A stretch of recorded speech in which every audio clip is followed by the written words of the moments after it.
नमस्कार, स्वागत आहे तुमचे आमच्या चॅनेलमध्ये। आवाज महामुंबईचा, शोध बातमीचा, कौल मनाचा।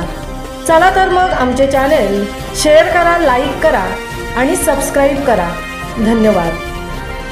शेवा कोळीवाडा 40 वर्ष पुनर्वसन फसवणूक ठकवणुकीची CID CBI यंत्रणेने तपास करावा या मागणीसाठी शेवा कोळीवाडा विस्थापितांचे उपोषण। उरण तहसील कार्यालयासमोर केले उपोषण। त्वरित न्याय देण्याची केली मागणी।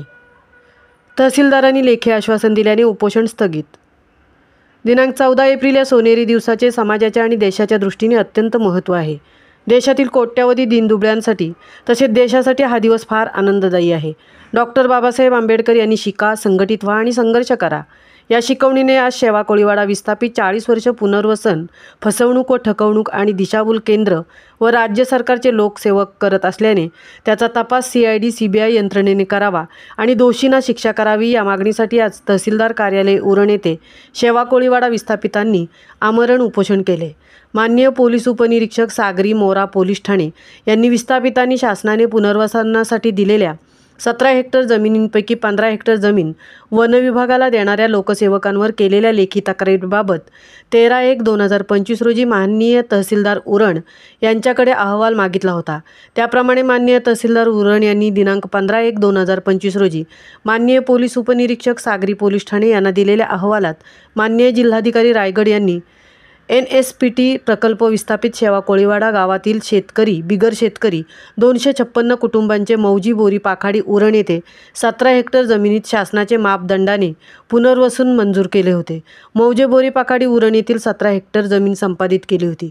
या जमिनीवर माननीय सहाय्यक संचालक नगर रचनाकार अलिबाग यांनी शासनाचे मापदंडाने दिनांक 8/8/2085 रोजीचे नकाशात शेतकरी बिगर शेतकरी 256 कुटुंबांची आखणी केलेली होती। JNPT व्यवस्थापनाने 16,90,000 फंड दिला होता। या रकमेत माननीय जिल्हाधिकारी यांनी सन 1986 साली 17 हेक्टर शेतजमिनींपैकी 2 हेक्टर जमीन विकसित केली होती। उर्वरित शिल्लक राहिलेली 15 हेक्टर शेतजमिनीची समुद्राच्या भरतीओहोटीच्या क्रियेने बांधबंदिस्ती तुटून त्या जमिनीत समुद्राचे पाणी आत येत असल्याने प्रवाहासोबत वाहून आलेल्या कांदळाच्या झाडाच्या बिया नैसर्गिक क्रियेने रुजून आज कांदळवन झाले आहे। म्हणून ती 15 हेक्टर जमीन 28/9/2022 रोजी वनविभागाला दिली आहे। माननीय जिल्हाधिकारी यांनी NSPT प्रकल्प विस्थापित शेवा कोळीवाडा गावातील शेतकरी बिगर शेतकरी 256 कुटुंबांचे मौजे बोरी पाखाडी उरण येथील 17 हेक्टर जमिनीत 40 वर्षात पुनर्वसन केलेले नाही आणि बोगस ग्रामपंचायत हनुमान कोळीवाडा आहे त्याचा हा सबळ पुरावा आहे।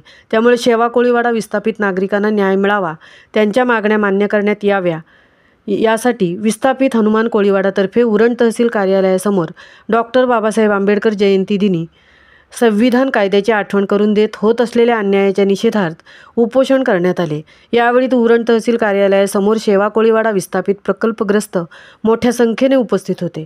शेवा कोळीवाडा विस्थापित प्रकल्पग्रस्तांच्या मागण्यांसंदर्भात व उपोषण संदर्भात माननीय मुख्य व गृहमंत्री, माननीय राज्यपाल, माननीय मुख्य न्यायमूर्ती, उच्च न्यायालय, माननीय लोक आयुक्त, माननीय महसूल मंत्री वगैरे वगैरे यांना माननीय तहसीलदार उरण यांच्याद्वारा निवेदन देण्यात आले। तहसीलदार उद्धव कदम यांनी उपोषणकर्त्यांना लेखी आश्वासन देऊन मागण्या पूर्ण करण्याचे आश्वासन दिल्याने शेवा कोळीवाडा विस्थापितांनी उपोषण स्थगित केले। आवाज महामुंबईच्या चॅनेलसाठी विठ्ठल ममताबादेंसह तृप्ती भोईर, उरण। संविधान दिलेलं आहे आपल्याला, संविधानाच्या माध्यमातून आज आपण वाटचाल करतोय लोकशाही मार्गाने आणि आजच्या संविधानाच्या दिवशीच त्यांचा संविधानिक दिवस आहे आज आणि अशा दिवशी आपण आम्हाला जे आमचे अधिकार भेटायला पाहिजे त्याच्यासाठी कोण हे नाही करत, उलट जनतेला, लोकांना, गावकऱ्यांना कसा त्रास होईल याच्यासाठी बरेपैकी प्रयत्न करतात। भांडण पोकारतात कोणी दुसरे आणि दुसऱ्यांवर केसेस करतात, हे चालण्यासारखं नाही आहे। या गोष्टीचा आमच्याकडून धिक्कार आम्ही करतो। आज जर बघायला गेलं तर आज आमची परिस्थिती आणणारे सर्व अधिकारी आहेत, हे अधिकाऱ्यांना फक्त यांचं बघायचं आहे, लोकांचं नाही बघायचं। आज लोकशाही नाही राहिली, आज हा जे हुकुमशाहीकडे चालला आहे ही खूप चुकीची गोष्ट आहे। तर